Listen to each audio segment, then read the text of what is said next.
There is enough in here to keep you going for at least the next 3 months.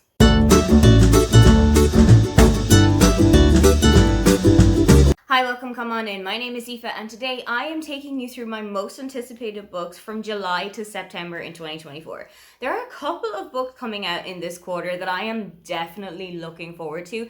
Some of them are coming from some of my absolute favorite authors of all time, and some of them are people that I am super excited to get to know a little bit better as authors because I've been following their careers in other areas of life.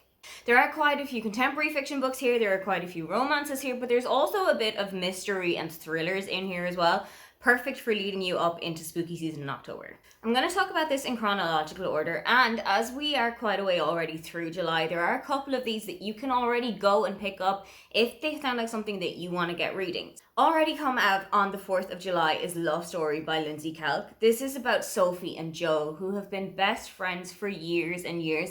And Sophie is a small town school teacher and Joe is a graphic designer, but Sophie also has a completely secret identity.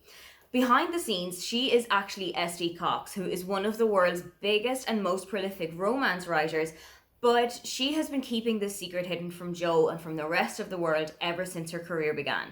However, the two of them have gone on holiday and they are now trapped in this little cottage that they've been renting together. There is only one bed in there. And Sophie's secret is in danger of becoming a little bit more open than she wanted it to be. I am so excited to see how this story is going to go. I have loved every single book of Lindsay Kelk's that I have read so far, so I am really intrigued to see what she's going to do with it. And I have a feeling this one is going to be a bit of a big Taylor Swift tie-in, not just from the title, but also from the character names as well. There's definitely going to be some Taylor Swift influences here.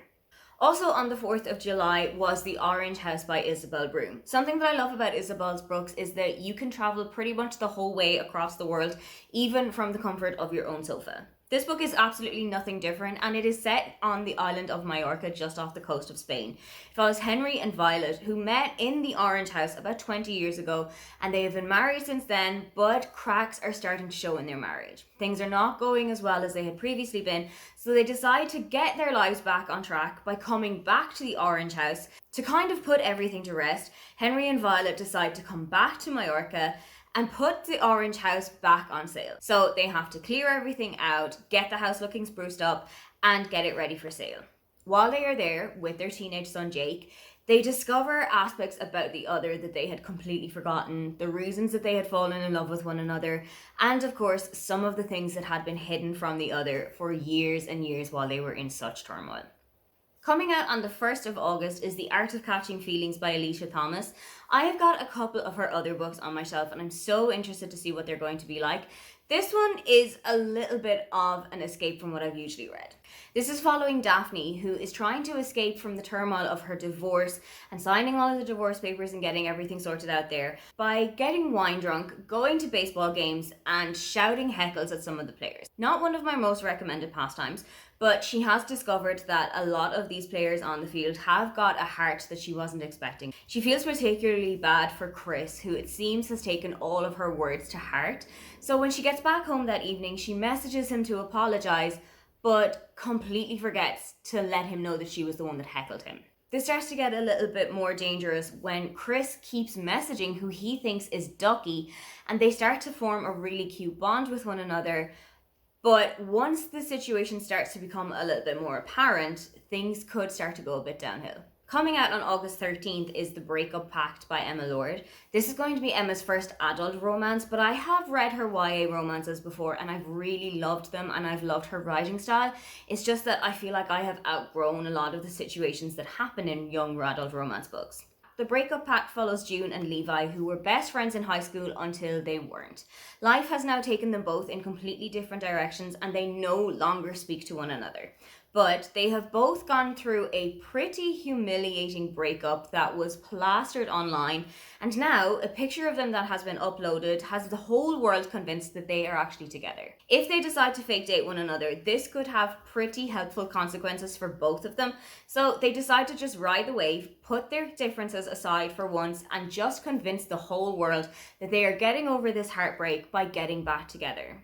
However, As we all know from romance books, fake feelings don't particularly stay fake for very long, and they might be rediscovering why it was that they loved each other's back when they were teenagers. Coming out on August 15th is Guilty by Definition by Susie Dent. Susie Dent is a lexicographer, which is somebody who puts together dictionaries as a living, and she is also famous for appearing on Countdown, which is a daytime TV show in the UK, and there is also a comedy version that is shown a couple of times a year in the evenings. This is how I know Susie so well. She's got a really fast and dry sense of humour as well, and she's very quick-witted, so I'm expecting to see some of that in this book too. Guilty by Definition follows the employees of the Clarendon English Dictionary. One day they receive a letter which looks to be like a lexicographical puzzle for everyone to solve, except for Martha. She is the editor of the dictionary, and what this year that is the result of this puzzle is, this is the time that her sister went missing. Martha figures out that this means somebody out there knows what has happened to Charlie, knows where she is, and is able to put the pieces together for her. I absolutely love the idea of like a murder mystery that is set around the world of language and around the world of puzzles. It's something that I'm so interested in, so I'm really interested to see how that is going to work out. Coming out on the 29th of August is The Cinnamon Bun Bookstore by Laurie Gilmore. This is about Hazel, who, going through the books one evening, discovers a bunch of letters that is supposed to give her clues as to where she's going to find a hidden treasure. She keeps following the clues and trying to decode the trail, but she cannot make any sense of it. So she employs Noah, who is the local fisherman in the town, to help her figure everything out and to come together and find where this treasure is hidden. This is such a great thing for Noah because he has had a crush on Hazel ever since he laid eyes on her, and Hazel herself was not expecting to fall in love, but could the trail to treasure also be leading to the trail to romance? Coming out on September 10th is Here One Moment by Liane Moriarty. If you have seen the TV show Manifest, you will have a kind of an idea what this book is about. The book focuses on a flight of people, and this flight is pretty unremarkable. There's no delays, there is no cancellations, everybody boards as they are supposed to, but something kind of marvelous happens on the flight. Every single person here is bestowed with the knowledge of when they are going to die.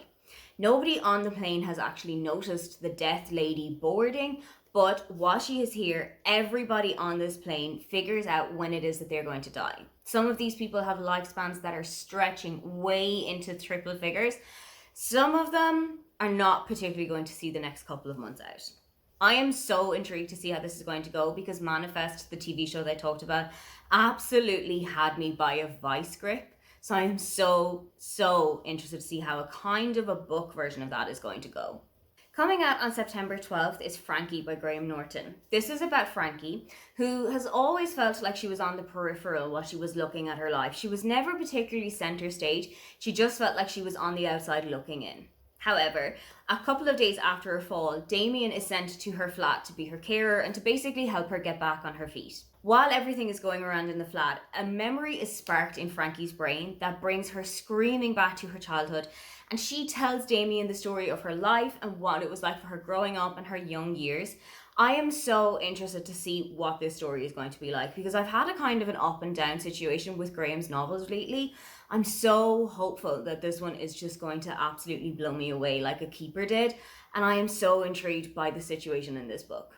Coming out on September 12th is We Solve Murders by Richard Osman. This is his first book outside of the Thursday Murder Club, but don't be too worried because it is still about a crime-solving duo, namely Steve and his daughter-in-law Amy. Steve is retired, he is enjoying a much quieter life while he's in the New Forest, going out for walks every day, getting to know his new neighbours, while Amy is living it up, sunning herself on a private island, and is basically tasked with keeping an actor alive. However, a money bag, a gun, and a dead body have shown up around a forest near Steve's home, and he and Amy team up together to try and figure out what it was that happened.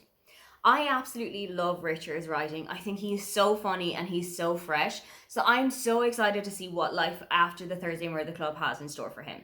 Finally, also coming out on September 12th is Think Again by Jacqueline Wilson, the patron saint of millennial readers. If you are familiar with the Girls in Love series and with Ellie and Magda and Nadine, this is definitely a book that you need to read because it is following the three women a little bit later in their lives than we would have first met them.